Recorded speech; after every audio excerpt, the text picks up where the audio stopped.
shout out mga kagala. Ito na pala yung ating buns na naluto ngayon. Ito yung maliliit. Ito naman yung malalaki.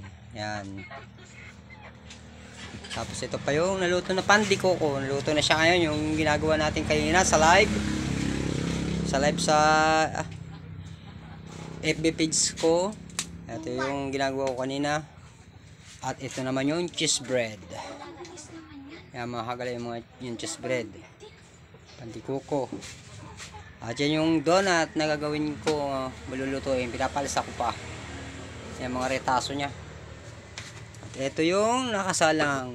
Yan. Malapit na siya maluto. Yan mga kagala. Thank you so much sa suporta. Support sa aking YouTube channel, Kagala Mex Vlog. At support sa aking FB page. Ayan, salamat sa inyo mga suporta at sa aming suki, sa aming munting bakery.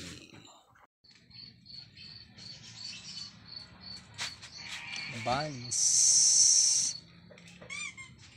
Ayun, buns. Cheese bread. Cheese bread. Ayan, may plastic. May cover yung aking stante din. Tapos yan, ang dami sa baba ng mga sortedos. May tasty. Pero konti na aming laman yung iba, oh. Aming hopya, konti na lang yung hopya, oh. Yan. Konti na lang yung hopya. Crinkles. Apat na lang yung pandikuko. Ay, pinagong. Konti na lang.